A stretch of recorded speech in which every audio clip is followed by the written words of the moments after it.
guys, it's Rob from Quench Cycles, and today we just thought we'd go through with you some absolute basics to take out on the trail, just to make sure that when you're out, either on your own or with your mates, you can look after yourself, you've got everything you need to make sure that you can get home and look after the bike as well. So first of all, you don't need to take loads and loads of stuff with you. There's a few key bits that are well worth having. You see some people out on the trails with massive backpacks. You don't need a huge backpack for a shorter ride necessarily. You can use just a little pack like this Camelback waist pack. This is what I take out for kind of 2 hours or so out in the forest.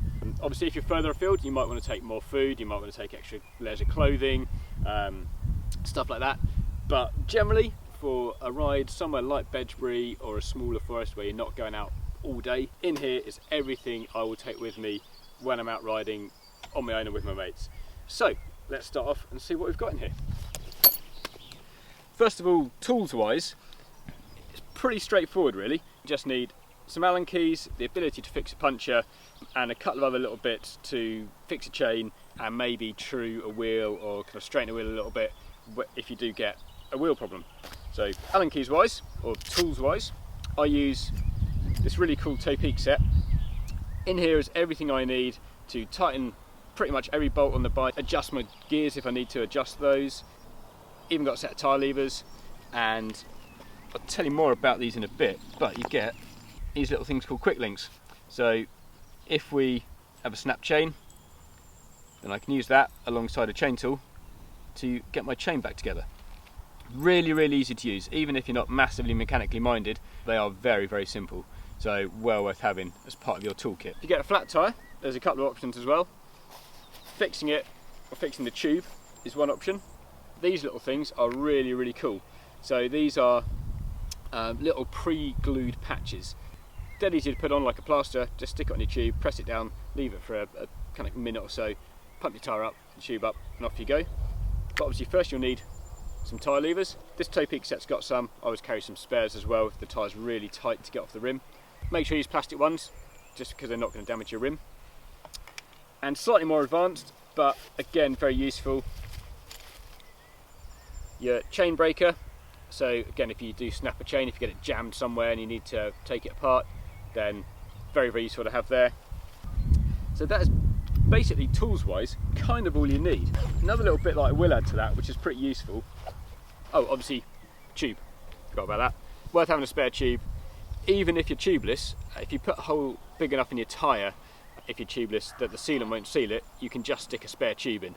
So even though I'm tubeless on my bike, always worth having one. Your mates might not be tubeless, so it's always worth having a spare as well. The last thing that is a bit of a left field one, but worth having, are zip ties. Zip ties are really useful if you've got something flapping about on your bike, your derailleur falls off and you can't split the chain, you can zip tie things back together quite well. Seen all sorts of crazy bodges with zip ties over the years, so worth having a couple of different sizes as well. They can get you out all sorts of trouble, especially if you're out in the sticks. Otherwise, obviously, a little pump. These come in all different shapes and sizes, but all modern ones will generally have the ability to pump up both valve types. So you've got Schrader, which is the fat car valve, and Presta, which is the skinny little kind of more racing bike type valve. So this one has got a little flexible tube on the ends that will fit both valve types. With your pumps, just bear in mind if you've got a mountain bike with quite fat tyres, you want the barrel here, so this bit, to be quite fat as well. That puts more air into the tube more easily. It won't do the really high pressures of a road tyre, but it will do the lower pressures and higher volume of a mountain bike tyre, so you won't be there for days pumping your tyre up. A good little pump like this, worth its weight in gold.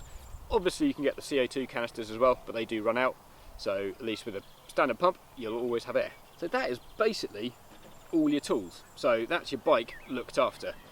Obviously you've got to look after yourself as well. The main one on that is going to be food and water. So in my pack here, there's a bladder in here. In there, litre and a half of water. It's quite easy to fit in there. That's normally enough for a couple of hours riding. So that's in there.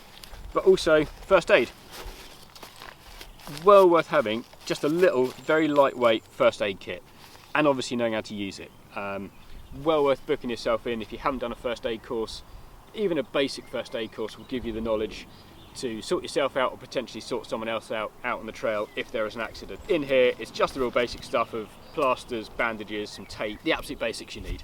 Obviously if it's more than that, you'll have a mobile phone with you. But with that as well, gloves are really, really useful. Just some basic latex gloves. Great if you're fixing your bike, you don't want greasy hands, and no one likes eating food after having loads of grease and gunk on your hands. So well worth having those, and also if you're doing first aid, really good to protect yourself as well if you are dealing with something that's maybe a bit gory or And also, last but not least, a good old-fashioned paper map. This is one of Bedgebury Forest, so even though the forest is relatively small compared to if you're in the lakes or somewhere, it's still quite easy to get a bit disorientated in some parts. So having a map that doesn't run out of batteries is really, really good. If you're out in the middle of nowhere, your phone's running low, you don't want to be using all that battery on GPS to figure out where you are. So it's worth having a backup on that. So another really good bit of kit. That is essentially all you need alongside your trusty, fully charged mobile phone, in case you do get any issues that you can't resolve yourself. And all in, a really good small pack. So as I said, you don't need to have a massive rucksack on your back all the time, and this will keep yourself and your friends kind of out on the trail, pretty little effort. So yeah, that's your basics. Make sure you got those, then when you're out on the trail, it'll all be good.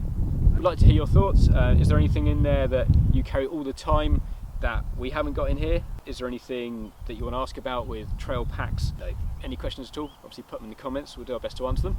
And we look forward to seeing you on the trail soon. Take care.